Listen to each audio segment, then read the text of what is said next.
দুপুরে রান্না করতে চলে গেলাম। কেউ বলে কইডা, কেউ বলে চিচিঙ্গা, কত ধরনের নাম দিয়ে, কিন্তু আমরা কইডাই বলি।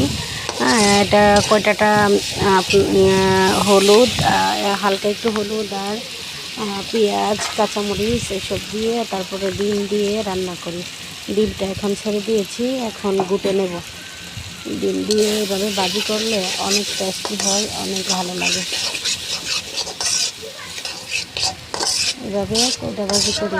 ফেসবুকের যে অবস্থা, মনিটাইজেশন টেকনিক্যাল ইস্যু দিয়ে রাখছে, কোনো আর্নিং দেয় না, কোনো কিছু দেয় না, কিন্তু অভ্যাসে পরিণত হয়ে গেছে। তার জন্য রিলও ছাড়তে হয়, পোস্টও করতে হয়। যারা বড় বড় ইউজাররা, তাদের ভিতরে হিংসা বেশি। তারা কিন্তু আমাদের মতো ছোট থেকে বড় হয়েছে, তারা এই কথাটা ভুলে গেছে। তাদের ভিতরে এত হিংসা, তারা আমাদের ভিডিওতে একটা কমেন্ট করে না, একটা লাইক করে না, কোনো কিছু করে না। আমাদের ভিডিও দেখলে ধাক্কা মারে। আর আমরা ছোট ইউজাররা তাদেরকে